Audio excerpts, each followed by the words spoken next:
you see what I see? Jangan lupa untuk subscribe, share, dan nyalakan lonceng notifikasinya sebagai bentuk dukungan kamu. Do you see what I see?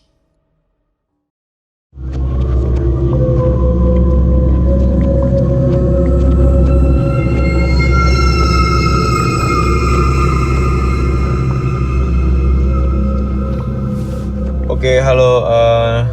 Sebenarnya nih disclaimer dulu ya. Jadi ini cerita ini tuh terjadi mungkin 10 tahun lalu, pas gue masih kuliah awal-awal di kota Bandung. Nah, sebenarnya pas kejadian terus kesini tuh kayak ya udah kita mau dikit ceritanya di kita aja gitu. Tapi kayaknya teman-teman gue kemarin pas kita ketemu lagi nongkrong pengen ya diceritain aja gitulah. Udah konfirmasi juga sama teman-teman gue gitu bahwa cerita ini mau di-share, tapi minta tolong untuk segala macam tempat dan juga nama teman-teman gue nggak disebutkan atau mungkin disensor kali ya. Gitu. Mungkin cerita dari awal aja kali ya. Jadi gue ini sama teman-teman gue berlima itu tuh teman-teman main aja gitu ya, teman-teman nongkrong pas waktu SMA. Nah, pada saat mau lulusan ke kuliah, kita itu semuanya pengen banget nih untuk kuliah di luar Jakarta. Tapi ada satu temen gue namanya Firza itu pengen banget kuliah di Jakarta gitu. Jadi kita semua pengen yang gak di Jakarta, dia doang pengen di Jakarta, kekeh banget karena memang orang tuanya menginginkan si Firza ini kuliah di Jakarta di universitas negeri terkenal lah di Depok gitu ya. Terus akhirnya kita tes, akhirnya kita dapet di Bandung. Kebetulan gue dapet di salah satu universitas swasta di Bandung. Terus ke temen gue yang lain juga dapat di universitas di Bandung juga negeri, terus juga ada yang di swasta juga gitu kan. Terus si Firza ini dapat di Bandung, di universitas negeri di Bandung. Nah tapi pada saat kita pendaftaran dan segala macam, terus waktu itu udah mau mulai ospek, si orang tuanya Firza ini kekeh banget untuk dia tetap di Jakarta untuk kuliah di Jakarta, intinya kayak begitu. Nah, sampai di titik kita udah pada masuk ospek gitu ya.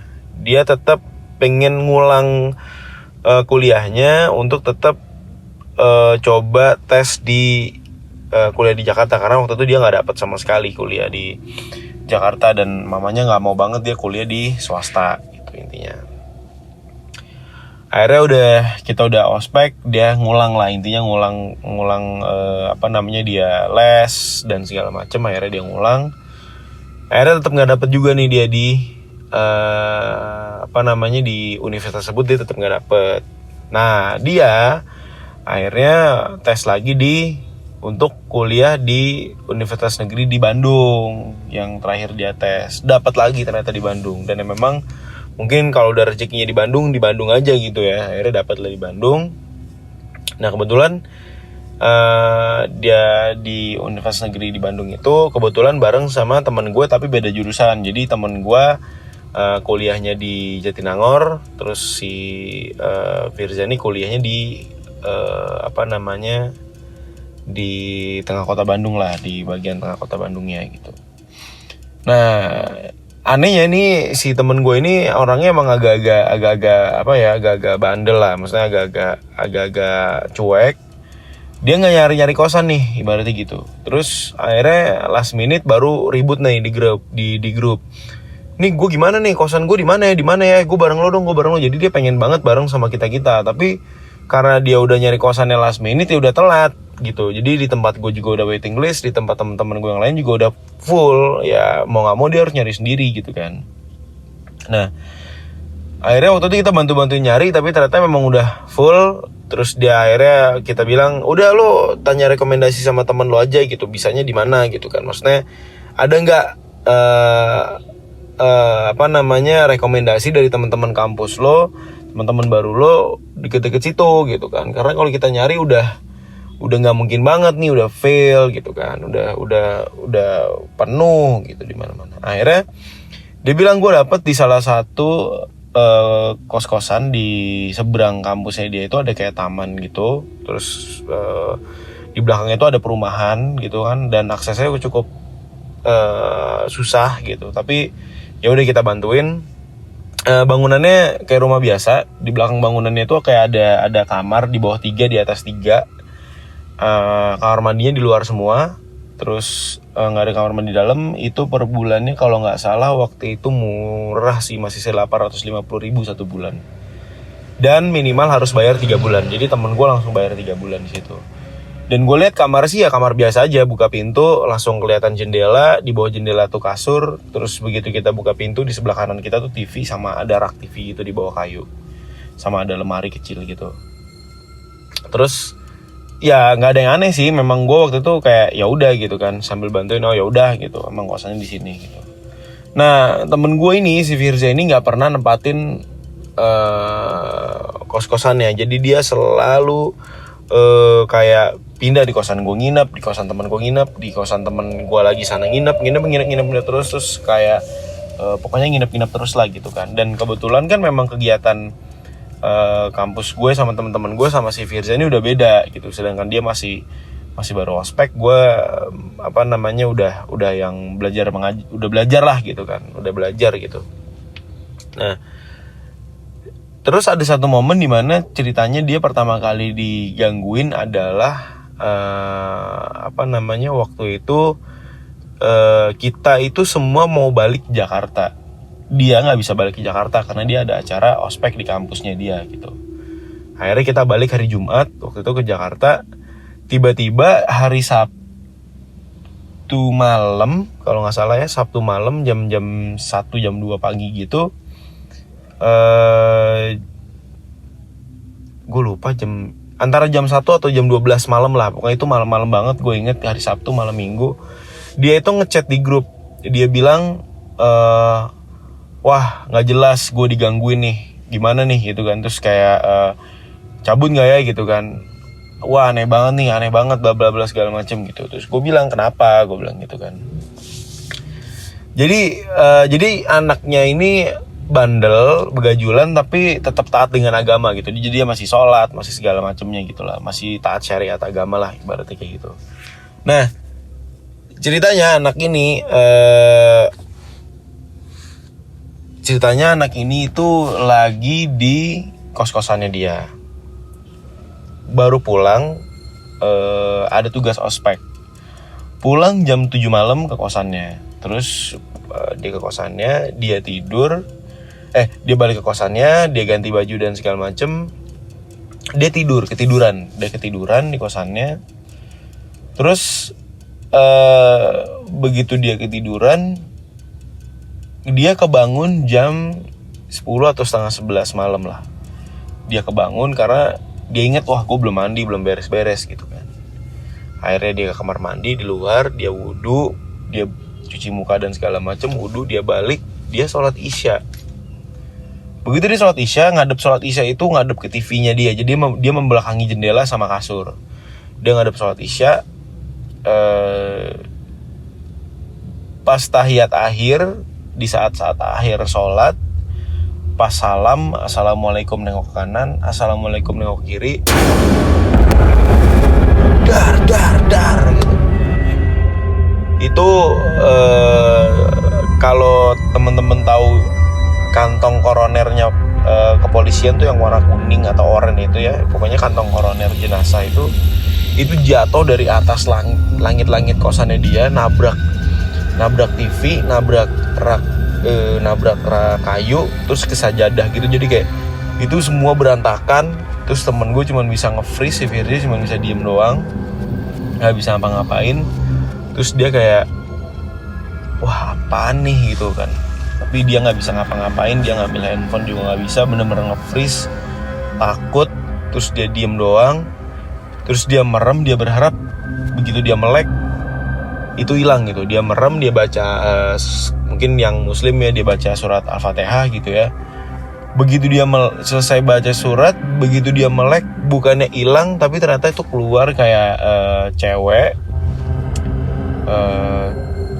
mukanya rusak gitu, terus katanya bau, tapi mukanya nggak terlalu jelas, bau gitu. Berdiri ngeliatin dia, posisi dia ceweknya berdiri, posisi temen gue di posisi terakhir sholat gitu. Itu dia ngeliat ke atas, terus kayak lihat-lihatan gitu, terus udah temen gue udah kayak shaking gitu, udah gemeteran. Dia merem, dia baca ayat kursi gitu ya, kalau gue di muslim dia baca ayat kursi. Mungkin akan seperti ini kayak Allahu la ilaha illahu wal hayyul qayyum. Begitu dia baca, di pertengahan baca surat kursi, dia melek, dikiranya bakal hilang atau gimana. Badan ceweknya tuh kayak patah, jatuh ke bawah. Merinding gue. Jadi badannya kayak jatuh ke bawah, krak gitu. Terus posisinya langsung jadi merangkak. Terus tiba-tiba ceweknya itu jalan cepet banget lewatin ke kanannya dia, kelilingin belakangnya dia, terus berhenti di kuping dia ke sebelah kiri, mulutnya itu dia diem berhenti di sebelah kiri, terus dia masih lanjutin doanya. Terus tiba-tiba ceweknya ngomong gitu, ngikutin doanya temen gue kayak gitu. Terus temen gue langsung kayak black out, pingsan.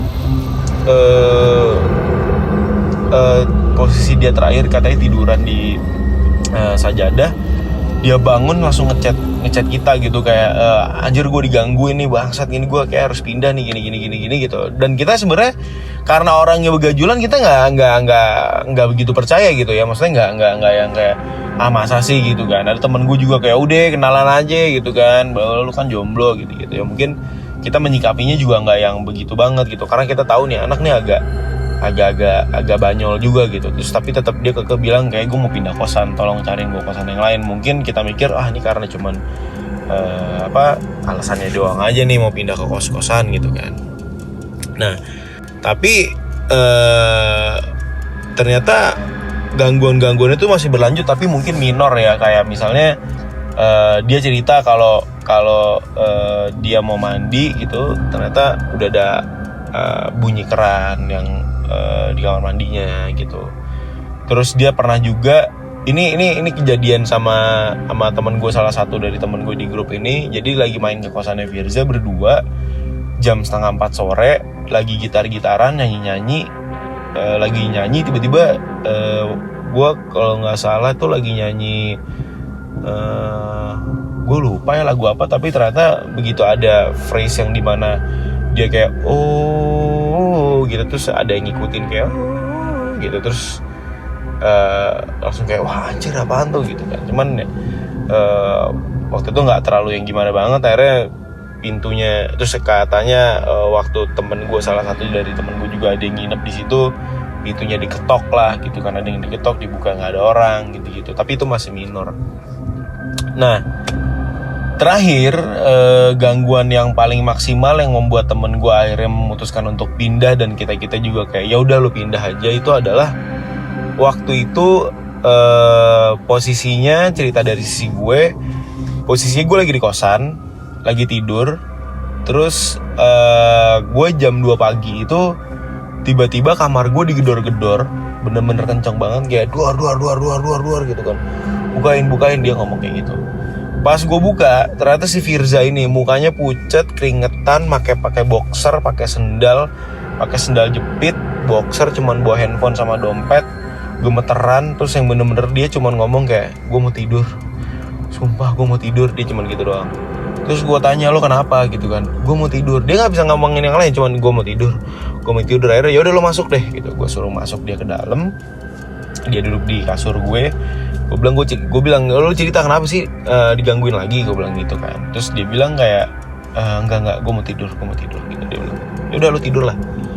Akhirnya dia tidur, karena gue juga udah ngantuk banget kan, besok gue kuliah, gue tidur. Terus pas gue berangkat kuliah, gue bilang sama dia, lu tunggu aja di sini, gue tunggu kuliah dulu, nanti gue kesini lagi. Akhirnya gue selesai kuliah sekitar jam 10, jam 11an, gue balik lagi ke kosan. Baru gue tanya, lo kenapa? Jadi ceritanya tuh dia abis pulang main sama temennya, nongkrong jam 9:30 malam. Balik dia ke kosan, dia belum mandi ngapa-ngapain. Dia tidur-tiduran nonton TV, tiba-tiba dia ketiduran.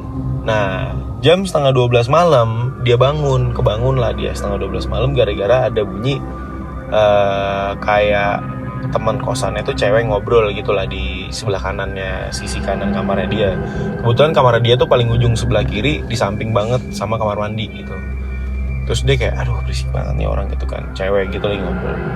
Akhirnya dia bangun, dia mau kamar mandi, mau mandi. Jadi begitu dia masuk kamar mandi, layout kamar mandinya itu begitu lu buka pintu kamar mandi, itu pandangan lu langsung jendela gede banget, ada tirainya warna putih yang nerawang gitu. Nah luarnya itu adalah pohon gede banget tinggi, tapi itu di luar area rumah. Nah begitu lu buka pintu itu, jendela seberang lu, di sebelah kanan lu itu langsung ada cermin sama wastafel. Nah di seberangnya cermin sama wastafel itu ada kloset gitu, kebayang mungkin ya, jadi ada kloset. Jadi kalau lo ngaca di wastafel, otomatis pantulannya adalah jendela di belakang yang gede itu gitu. Nah temen gue lagi cuci muka nih ceritanya, lagi cuci muka, basuh muka gitu ya, lagi basuh muka pakai air, terus pakai sabun muka. Dia nunduk, pas dia ngelihat ke kaca, itu cewek yang kemarin waktu itu dia gangguin, yang dari kantung mayat itu berdiri di ranting pohon, ranting pohon di luar jendelanya dia, di ranting pohon tuh berdiri, bener-bener berdiri ngeliatin dia. Terus dia cuman bisa kayak, wah apaan nih gitu kan. Terus dia cepet-cepet ngambil air sambil bersihin sabun dari mukanya gitu, sambil zikir mungkinnya, sambil kayak la ilaha illallah ya Allah, terus kayak lagi la ilaha illallah sampai 3 kali la ilaha illallah. Begitu dia ngelihat ke kaca, itu ceweknya kepalanya goyang-goyang ke kanan kiri sambil kayak la ilaha illallah, la ilaha illallah gitu, ngikutin dia berkali-kali sampai temen gue kayak jatuh, bener-bener yang katanya tulangnya sampai nggak ada gitu, mungkin kakinya jatuh, buru-buru ke kamar. Terus begitu dia keluar, ternyata tuh lorong sepi banget. Terus dia sempat masuk ke kamar, bawa barang-barang segala macem, ngambil handphone, ngambil dompet, dia langsung lari ke bawah, terus naik mobil, terus cabut. Pas dia ngambil mobil yang di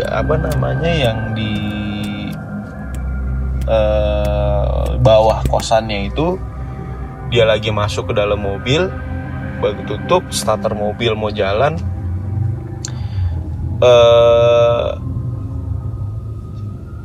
dia starter mobil mau jalan. Otomatis kan kalau mobil di starter, kalau misalnya radionya belum dimatiin sebelum mobilnya dimatiin itu, otomatis kalau mobilnya dinyalain dia akan nyala gitu intinya si radionya ini. Ini radionya nggak nyala, mati posisinya. Jadi begitu dinyalain mati, tapi kondisinya radionya nyala, volumenya gede, tapi kondisinya nggak ada suara. Terus tiba-tiba pas dia keluar, dia sambil buka kaca, terus dia jalan keluar, itu ngelihat di spion tuh cewek masih berdiri di ranting pohon itu gitu kan. Di saat itu dia bilang kayaknya gue harus cabut gitu. Nah dia tuh ternyata nyetir mobil ke kosan gue.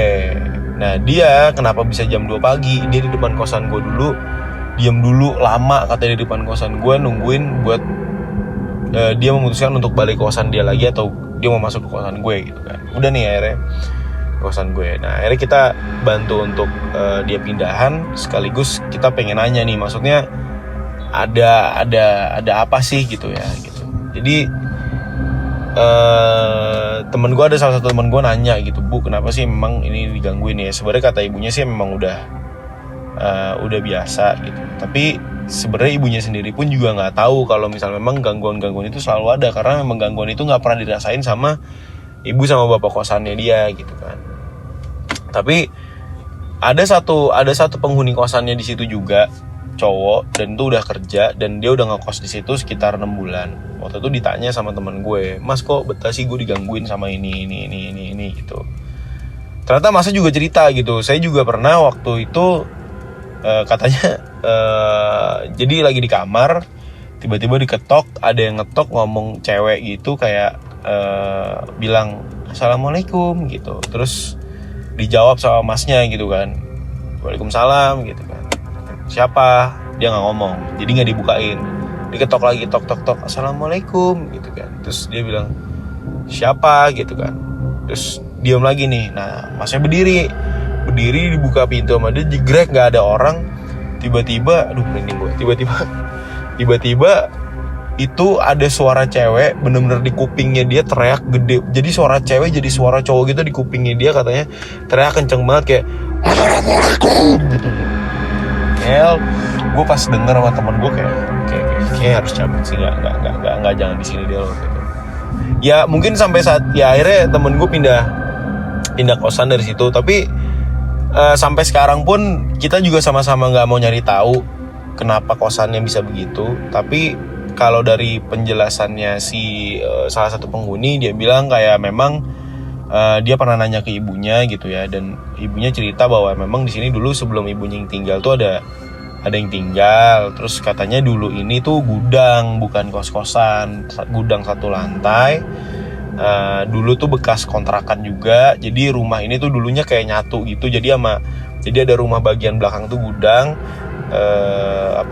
buat penyimpanan gitu. Terus ada kamar di situ untuk kayak kamar pembantunya gitulah. Terus nyatu sama, ada jalan gitu nyatu sama rumah depan. Nah katanya si rumah yang di belakang ini sempat kebakaran, katanya begitu. Tapi kita nggak mau konfirmasi lebih jauh, jadi cuman kayak oh ya udah gitu doang gitu ya.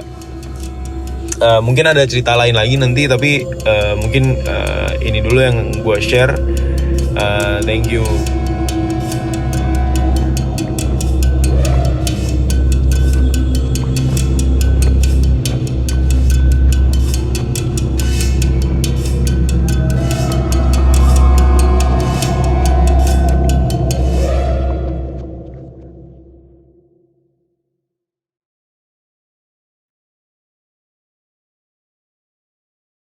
Kirim cerita kamu ke alamat berikut.